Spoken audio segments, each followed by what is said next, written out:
Alrighty then. Oh Lord. It's a bit mad, isn't it?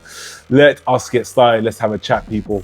Today's video, we're talking Jake Paul and Mike Tyson. And I may have started changing my mind on this a little bit. But initially, I made a little video in the boxing news section and we were talking about it. And from my point of view, I just thought, and I still do think it to an extent, Mike Tyson's a little bit too old. You know, it's just a little bit, a step too far.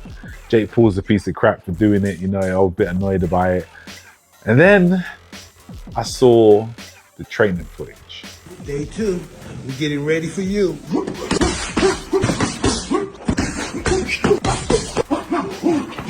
2, 3, 4.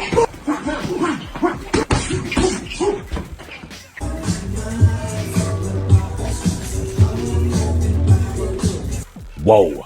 Now, as you can see, Iron Mike's still got it. Even at 57, he is still moving much faster than Jake Paul. He still has much better head movement, much better footwork than Jake Paul. He understands his boxing better because, of course, he's bloody Mike Tyson. But I just thought that, you know, age would be a factor here, and I still think it to an extent. But you can see, we've seen pictures of Mike in a wheelchair with a walking stick because of his sciatica.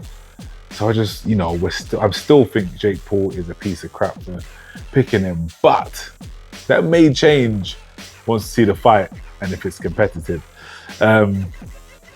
Yeah, because if you compare Jake Paul's training to Mike Tyson's training,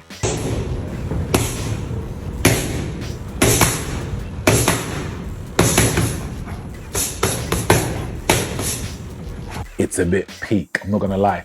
And that was just day one and day two. And you can see the movement of Tyson is a bit crazy.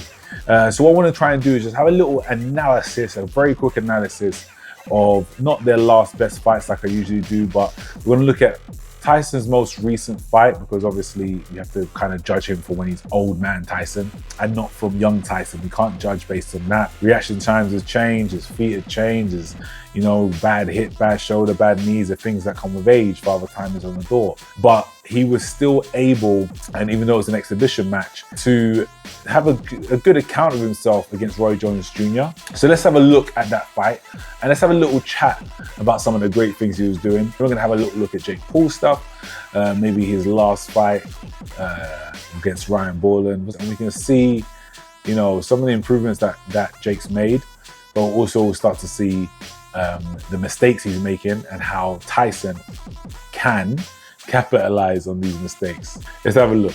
As we go into a couple of the highlights real quick, in that first round, we can see that Tyson's head movement is still there. Jones throws some jabs, Tyson slips through. Oh, now this is where it's gonna get dodgy for a man like Jake. Slips the jab, bow, comes around the side with a left hook as Roy Jones tries to exit on the angle. And he's tracking him down, keeping his head low, and he's going for that body. I know that Jake Paul hasn't been hit to the body with this type of power. You know, they get tied up in the clinch. Tyson's not going to be easy to be pushed around. Again, he's just slipping that jab from Roy Jones. And Jake makes loads of mistakes with his jab. His non-punching hand always comes away from the face, so he's open to a counter. When that second round, we see that Tyson is working on the inside. He's not allowing Jones to have any ground, hitting that body, hitting that head, using good foot fakes from Tyson as well. Once they get in the clinch, it doesn't become a hug fest. It doesn't stop. Tyson's still going to be working that body.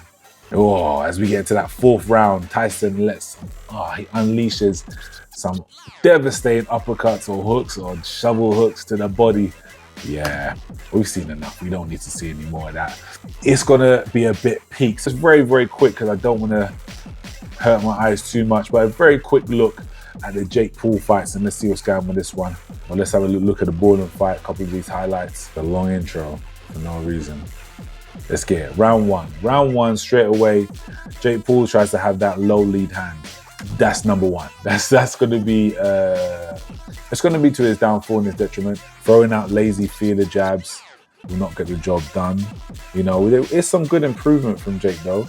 He is shaping up a lot better. Good right hand to the body, around 225. Good right hand to the body. He's got slightly better footwork than before, but he's very flat-footed, Jake is. He's very plodding. Just small things, like you don't have to be like, especially the back foot of Jake, you know, heel doesn't have to be completely off the floor. I prefer that myself personally. But as long as, even if your feet are flat on the floor, as long as the weight is still in the ball of the feet. And we can see from Jake that back foot is very heavy, very, very heavy as he's moving around. Little mistakes there. Bourland tries to pour it on, not really much. It starts to look a bit scrappy. Now again, they get into that first clinch at 157 and he relies on the ref breaking up. That's not gonna happen with Mike. Mike will be in there and he'll be throwing punches. Again, another right hand to the body. So it seems, again, good improvements on Jake. He's trying to set something up. It seems like he's going to try and set up the right hand upstairs. He's relying on Bourland being a little bit aggressive. Good double jab. But again, it's only good because of who he's throwing it against. It's very strong jabs, but with no real snap on them. They become pushes more than anything. Look at his right hand as he throws those double jabs. That right hand is right by his belly button, like he's holding a purse. That's what my coach would say. Mike will slip his head off to the side and it'll be a left hand over the top. Very easy from that jab. Good jab to the body from Jake. Boom, and then he sets up that headshot. And that was very, very good there. Fakes to the body, then jabs up to the head, right hand to the body, pushes him back. He's in the corner. He smells blood. Big right hook round the side, and that sets it all off. Boom, and there we go. Uppercuts, right hands. Bourland does not want to be in there. He's got a little bit more patience now, which is actually good. He does step off rather than going for broke and tying himself out. You know, with someone who knows what they're doing, even if they get hurt, you should still be a little bit more cautious and defensively aware.